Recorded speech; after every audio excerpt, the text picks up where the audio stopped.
Ya,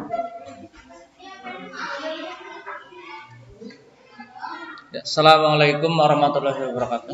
Waalaikumsalam warahmatullahi wabarakatuh. Jadi ini adalah pembelajaran IPA. Kita akan masuk ke IPA di sini. Nah, pada pembelajaran kali ini nomor 1 ini adalah tentang hubungan antar makhluk hidup, yang mana nanti ini kita bagi 3 hubungan makhluk hidup tersebut, yaitu parasit di sini, parasitisme atau parasit. Ini saya hapus dulu supaya jelas. Nah, ini misalnya saya pakai ini keterangan ini. Parasit itu artinya dua-duanya rugi. Dua benda, maksudnya bendanya ruginya satu, yang rugi satu, bukan dua-duanya, maaf. Ke atas ya. Jadi salah satunya itu rugi, salah satunya itu diuntungkan. Jadi keterangannya itu satu rugi, satu untung. Yang untung itu yang nempel, yang rugi itu yang ditempeli. Jadi ini satu untung, satu rugi. Ini kalau parasit. Kalau mutualisme, ini dua-duanya untung. Yang ditempeli dan yang nempel itu untung, dua-duanya. Kalau komensalisme, itu satu untung, satu tidak untung, tidak rugi. Bebas. Ini satu tidak untung, tidak rugi. Kita lihat ke sini. Nomor 1. Bakteri Escherichia coli hidup di dalam usus manusia. Apakah ini satu untung, satu rugi? Ya, satu untung, satu rugi? Salah ya? Salah. Ini harusnya adalah dua-duanya untung. Berarti ini mutualisme. Untungnya di sini bakteri Escherichia coli dia mendapatkan makanan. Bakteri ini dapat makanan. Manusia dibantu membusukkan makanan yang ada di dalam perutnya sebelum dibuang. Sisa makanannya, itu keuntungannya. Kemudian mutualisme. Ini lihat, semut merah bersarang di pohon mangga untuk mendapatkan tempat tinggal. Apakah dua-duanya untung? Semut kelangrang. Dua-duanya untung? Betul, dua-duanya untung? Kelangrang. Pohon dapat keuntungan apa? Pohon tidak dapat keuntungan. Betul? Yakin? Sebenarnya ini betul ya. Dua-duanya untung. Kenapa? Karena si semut merah ini dapat tempat tinggal. Sedangkan pohon mangga itu aman dari gangguan ajis dan kawan-kawan. Ya, iya kan? Jadi ora dipeneki. Ya, untungnya di situ. Alhamdulillah, anak langrang, berarti ora dipet. Iya kan? Untungnya di situ. Jadi ora dipenek nang widi. Kan repot ngerti penek VK. Waktu gel pange. Ya. Ya, asal ora kecantel. Oh, kathok. Di sini kemudian komensalisme. Untuk yang nomor 3, benalu. Bagaimana benalu yang menempel di pohon? Apakah dia dua-duanya untung? Tidak ya. Berarti di sini salah. Harusnya ini apa kalau benalu? Harusnya di sini parasitisme. Saya tulis di sini. Parasit. Nah, ini parasit karena apa? Karena benalu ini mengambil makanan dari pohon rambutan. Pohon rambutan rugi karena dia diambil makanannya. Anggrek, apakah dia parasit? Apakah dia parasit? Anggrek? Bukan ya, berarti ini salah. Harusnya di sini komensalisme. Komensalisme. Karena anggrek mendapatkan tempat untuk menempel, tetapi dia tidak menyerap makanan. Dia tidak menyerap ya, karena makanannya dia nyari sendiri.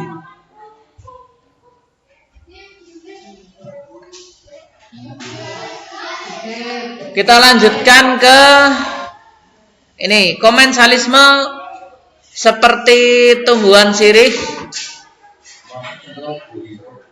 Hah? Ngesuk. Ora esuk bae.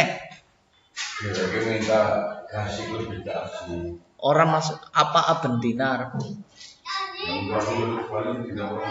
Ora kae maksudnya napa? Wah, ora. Wong kadang delong ya. Delong.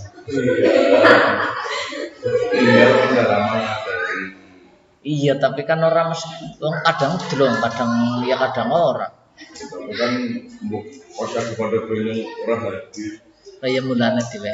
Iki ngomong kok nang esuk bae jenengan serabu Ya serabu Ning ora selabu ora. Ya.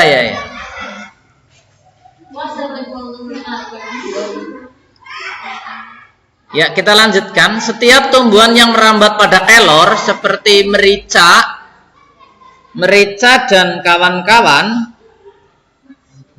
Ya. Merica, ada lagi. Apa lagi? Merica, sirih, tumbuhan sirih. Ada vanili menempel pada tumbuhan kelor? Oh, tahu nandur. Apakah dia komensalisme? Kalau tumbuhan itu mengambil makanan dari kelor, maka dia komensalisme. Tapi kalau dia tidak mengambil makanan dari kelor, maka dia bukan komensalisme. Apakah dia mengambil tanamannya pada kelor? Dia mengambil sendiri ya. Kelornya hanya untuk merambat. Begitu ya? Ya.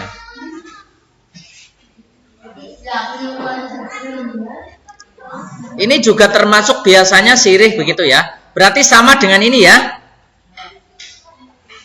Tapi di sini perhatikan. Saya akan perjelas di sini. Ada tanaman tertentu yang memang merambat pada pohon kelor, dia mengambil makanan pada kelor. Kalau merambat mengambil makanan pada kelor, maka dia disebutnya adalah parasit ya. Parasit. Nah, ini agak susah. Gimana nulisnya?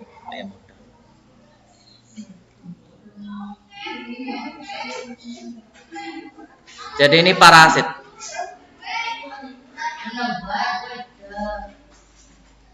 Nah, ini saya hapus sebelah sini. Ini salah pada gambar ininya. Kemudian kita lanjutkan. Tumbuhan benalu. Tumbuhan benalu pasti parasit ya. Berarti benar. Tumbuhan paku yang menempel pada pohon mangga. Di sini ada tulisan. Di sini ada tulisan mendapatkan makanan dari batang pohon mangga. Kalau mendapatkan makanan dari batang pohon mangga ini parasit apa komensalisme? Berarti ini salah ya. Nah, ini parasit. Kalau yang mendapatkan makanan dari pohonnya itu namanya parasit. Kalau yang dua-duanya untung itu mutualisme. Kalau hanya sekedar menempel, dia disebut komensalisme. Dia di sini nomor 8. Ini di nomor 8. Pada nomor 8 si tumbuhannya di sini hanya sekedar Menempel ya. Susah. Ini hanya sekedar menempel, lihat. Dia hanya sekedar menempel. Karena dia hanya sekedar menempel, di sini menempel untuk mendapatkan sinar matahari, maka dia harusnya adalah apa? Komensalis. Berarti di sini salah. Komensalis. Kemudian di sini anggrek menempel untuk mendapatkan makanan, berarti dia parasit. Betul apa salah? Ya. Betul ya. Sirih dia hanya untuk mendapatkan matahari, maka dia komensalis. Betul apa salah? Benar. Tali putri dia, apakah dia menempel untuk melakukan fotosintesis?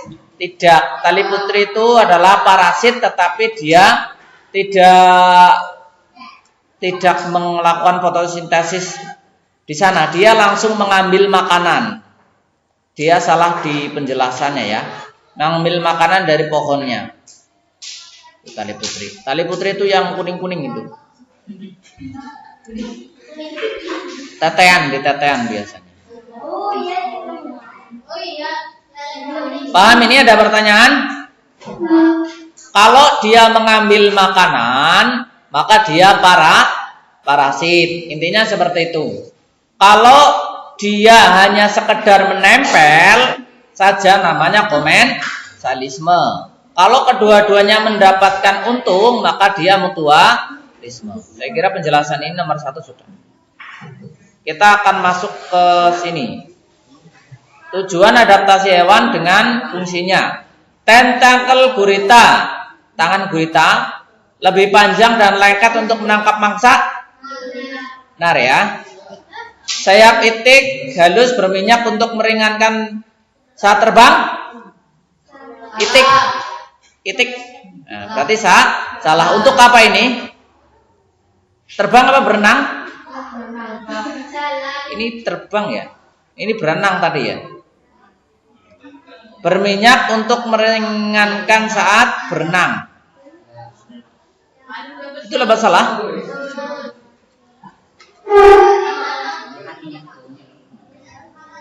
Biasanya kalau ada minyaknya tidak basah ya. Tapi maksudnya sayap itiknya yang halus itu, apakah dia memang memudahkan tapi tidak meringankan ya. Memudahkan. Ini berarti salah ya. Terus cumi-cumi menyemprotkan cairan untuk mematikan musuh. Salah, dia hanya untuk membingungkan saja ya. Kulit cacing lembab dan basah untuk melindungi dari musuh. Salah, dia untuk bernapas ya. Bernapas. Salah.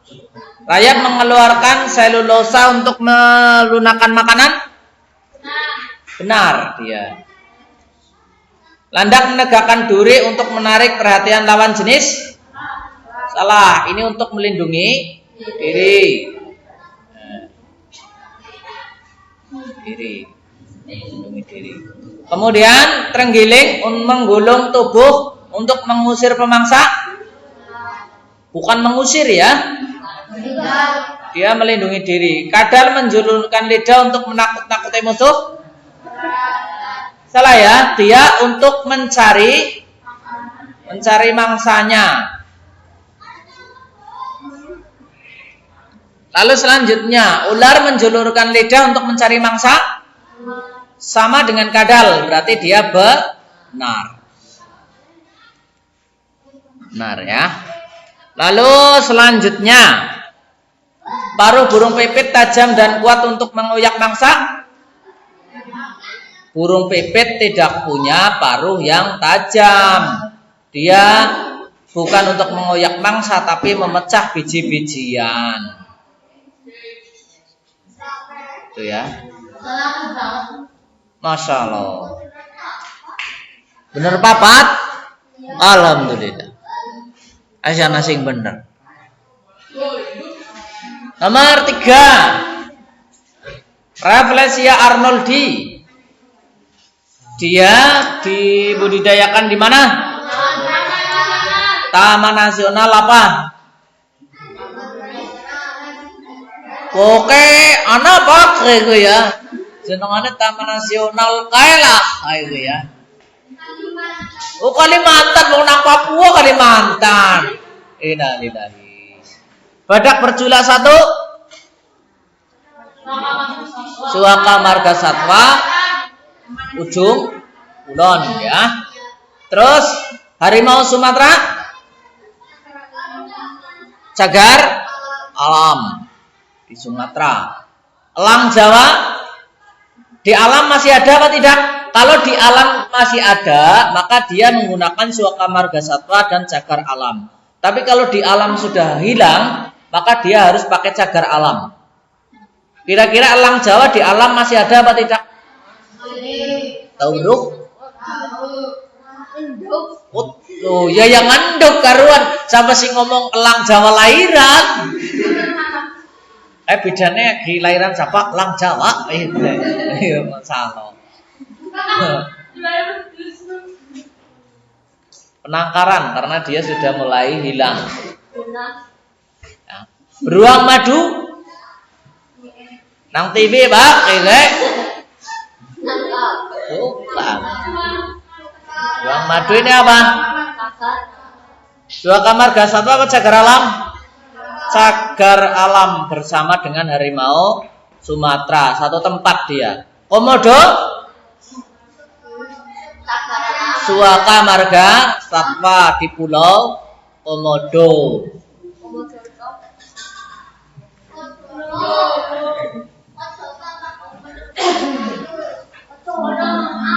Kecombrang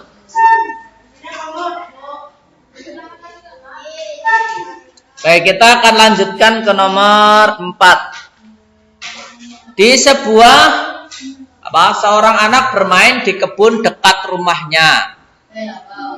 Kakek di situ terlihat kakeknya di dekat rumah kakeknya. Di situ terlihat rumput yang hijau, tanaman jagung.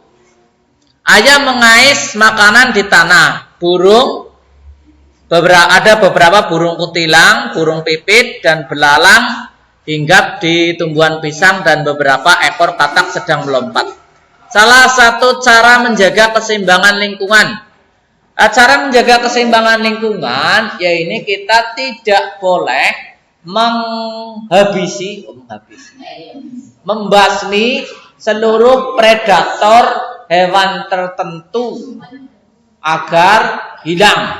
Maksudnya begini. Ketika ada nyamuk, musuh alami nyamuk siapa?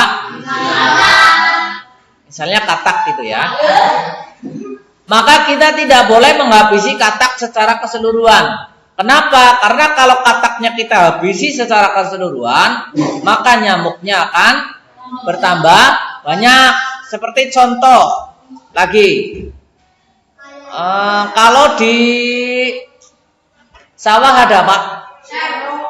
Ada serok, ada mereng, lalu ada candolo ya wis, condol. Yang sawah anak condol ya. Ya ini semua saudara condol Pak. Ya. Maka untuk membasmi condol, musuh alami yang efektif siapa?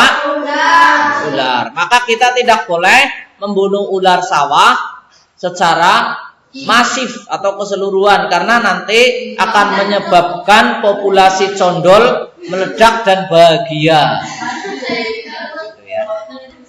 Karena tidak ada yang mengancam secara alami. Itu begitu. Jadi pertanyaan yang A, segera menangkap katak untuk pakan ayam, ini salah. Karena nanti akan menghabiskan populasi katak yang menyebabkan populasi belalang meledak. Mencabuti rumput agar kebun bersih?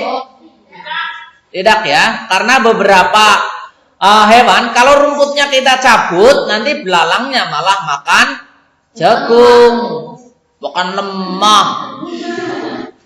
Kapan belalang makan lemah?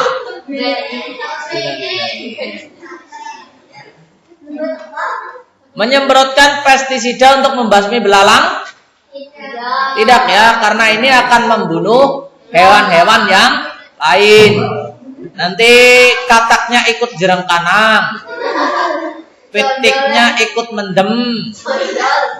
Alhamdulillah pitiknya mendem, Mbak, kena dibeleh gitu ya. Malah bangga. Berarti yang betul hanya membiarkan katak hidup menjadi predator belalang. Jadi kita memastikan untuk tidak membunuh hewan secara keseluruhan atau menghilangkan, memusnahkan.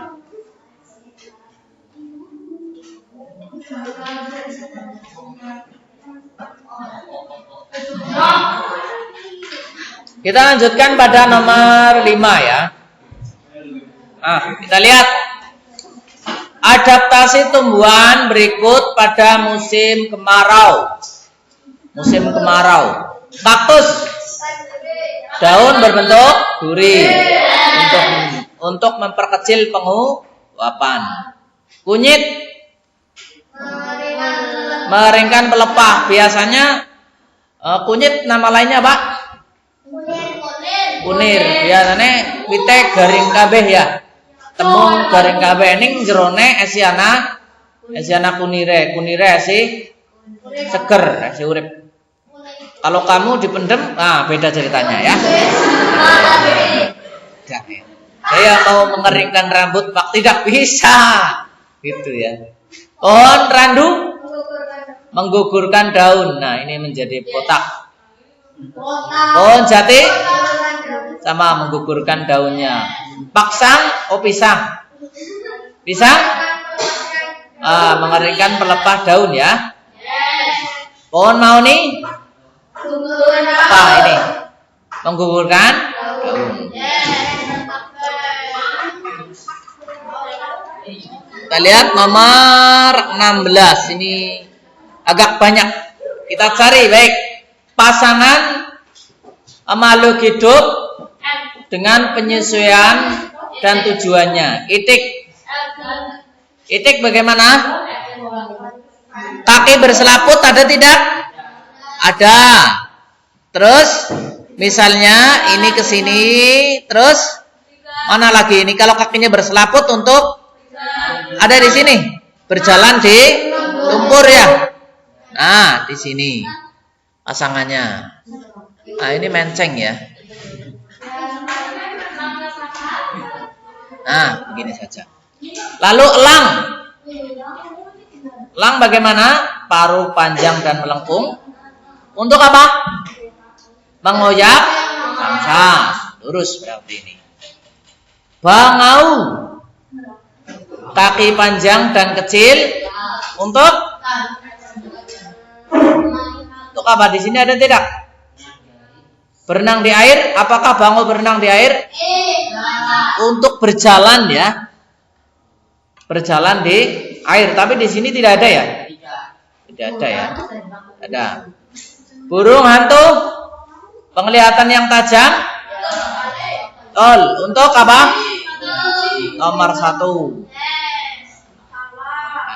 Melihat mangsa di tempat gelap. Siapa itu yang suka gelap-gelapan? Esa gitu ya.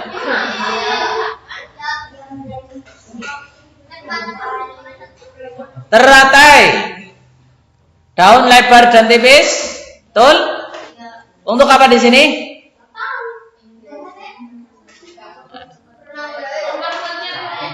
Mempercepat penguapan. Karena kalau memperkecil maka dia akan menjadi bosok. Nggone nang banyu, penguapannya diperkecil. Kaktus, daun berlapis lilin. Betul ya?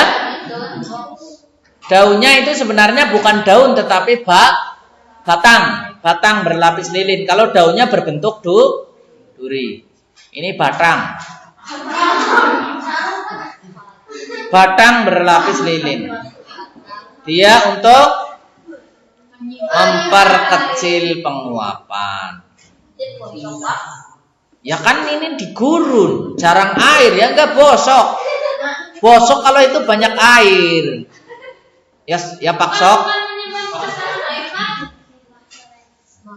Dia berlapis lilinnya. Kalau yang menyimpan cadangan air itu namanya adalah batang berbusa. Memiliki batang seperti busa. Iya kan kaktus? Nah ini yang busanya ini yang menyimpan air. Kalau lapisan lilinnya kan di luar, yang licin itu. Tujuannya untuk memperkecil penguapan, menrapat. Mawar, daun berbentuk duri untuk mengelabui mangsa. Bukan mencegah predator atau mencegah dipetik. Mencegah kamu ngemet mawar gitu ya. Enceng gondok, daun tebal dan kecil. Apa di sini? Enggak apa-apa. Ini apa? Enceng gondok apakah menyimpan cadangan air? Enceng gondok tempatnya di air kok. Untuk mengapung sebenarnya ya. Taiban dan kecil itu. Kadang juga begitu untuk mengapung. Ini tidak ada di sini. 9 T8 ini sama. Tapi kita boleh ke sini. Nah. Sudah? Ada pertanyaan mengenai ini? Tidak ya. Nanti besok soalnya abecean, tapi abecean suruh milih menentukan seperti ini. A apa, B apa. Iya, contohnya misalnya. Soalnya nanti besok seperti ini, seperti nomor 7. Jadi ini bukan bentuk seperti ini. Ini hanya bentuk materi. Saya akan sajikan materinya. Nomor 7. Sebuah sungai dipenuhi enceng gondok. Hampir semua permukaan sungai tertutup tumbuhan seperti banyak ikan dan organisme, sehingga banyak ikan dan organisme air mati. Jadi kaline kebek nang enceng gondok. Tahu bro?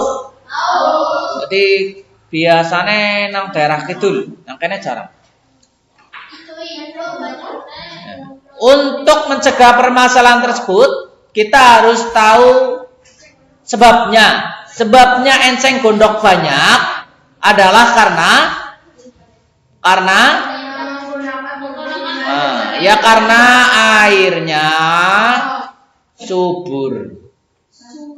Airnya subur kenapa? Karena orang banyak menggunakan pupuk kimia. Jadi karena pupuk kimia digunakan di sawah, biasanya kan yang banyak menggunakan urea urea misalnya ya. Di pupuk sawahnya biasanya ada airnya. Nah, airnya itu mengalir ke sungai. Sungainya menjadi subur. Karena menjadi subur, enceng gondok menjadi tumbuh. Ketika tumbuh, dia menutup seluruh permukaan air. Lah iwake nang jerong banyu kepeganan. Ya karena apa? Karena tidak ada udara yang masuk ke dalam air. Iwake tidak mendapat oksigen. Akhirnya dia meninggal secara mengenaskan. Jadi ini, kalau ini misalnya, lihat ini, menggalakkan penanaman pohon di kawasan penghijauan. Ini untuk menangkal apa? Polusi air, udara atau tanah. Menangkal banjir. Pertanyaannya polusi air, udara ke tanah, banjir. Innalillahi. Apa? Tanah. Jadi nanti akar pohon akan mengaduk-aduk tanah.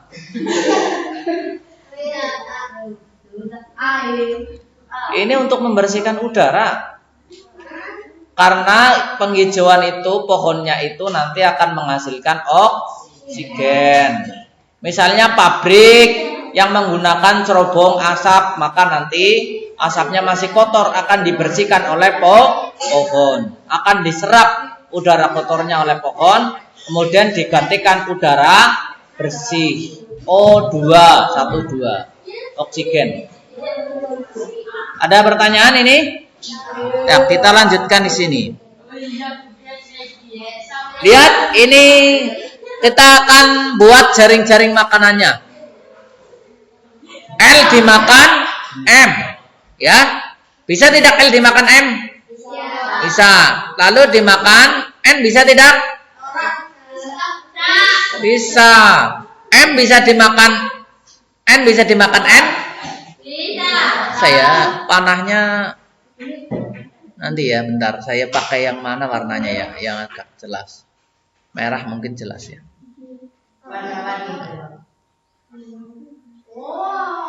Nah, gitu ya.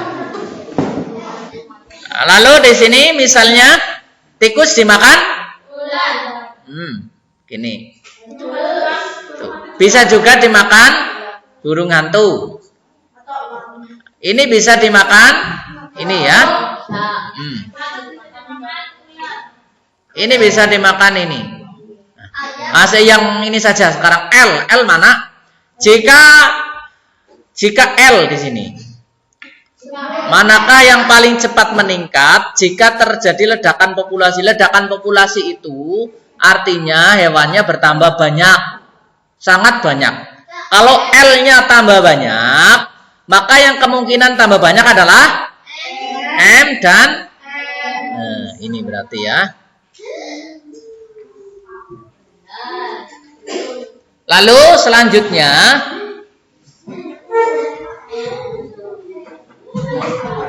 lihat ini. Kalau M dan N meningkat pesat, yang menurun yang mana? Kalau M dan N meningkat pesat, yang menurun yang mana? Kalau M ini M dan N tambah banyak meningkat pesat, yang menurun yang mana? L ya. L ini akan menurun. Sedangkan R meningkat tidak? R ini R. Ini meningkat karena dia makan belalang. Ini A bisa betul. Ini salah. L meningkat. Q menurun. Apakah Q menurun kalau tikusnya tambah banyak? Apakah ini burung hantunya menurun? Tidak ya. Karena kemarin dia jadi orang bisa ngapa-ngapa ya enggak. Tong omah turu itu ya. Ini kowe ini ya. Kemarin orang lunga-lunga itu ya. Orang terawih. Boleh buka teluk. Bukannya kurus setengah piring, mangan es rong gelas. Terus mangan buah papat. Orang tidak terawih. Orang bisa menyap.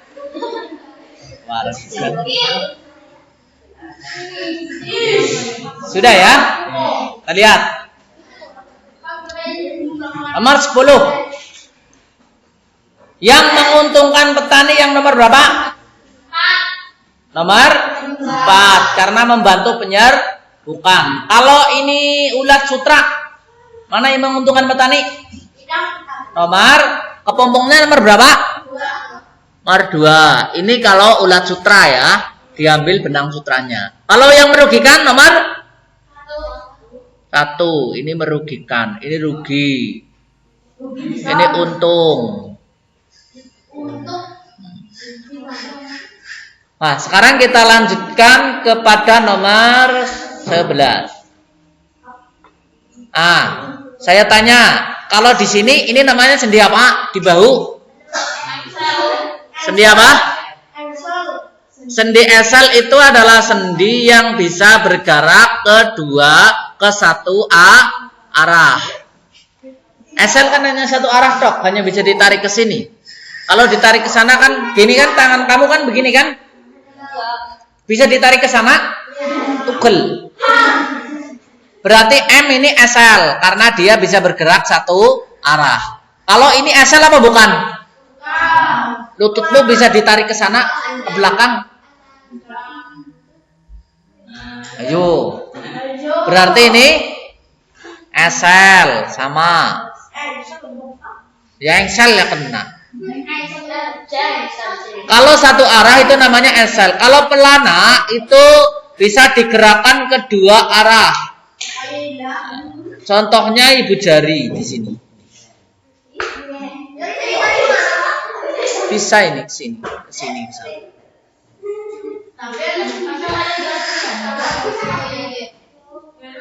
Ini SL ya.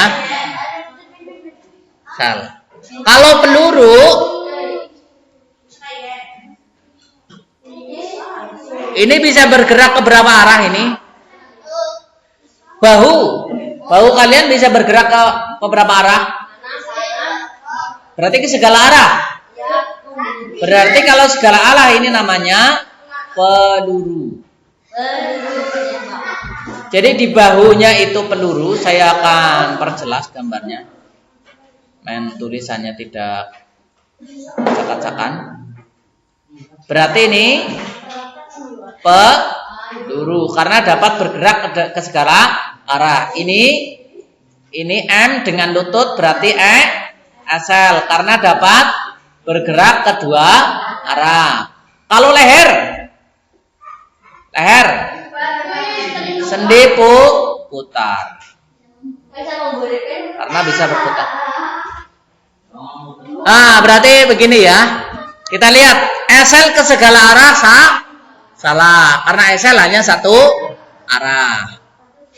Pelana gerak dua arah salah. Ini segala arah. Salah. Maaf. Kalau pelana itu dua arah. Tetapi ini bukan sendi pelana. Yang pelana di ibu jari misalnya ya. Sendi peluru ke segala arah.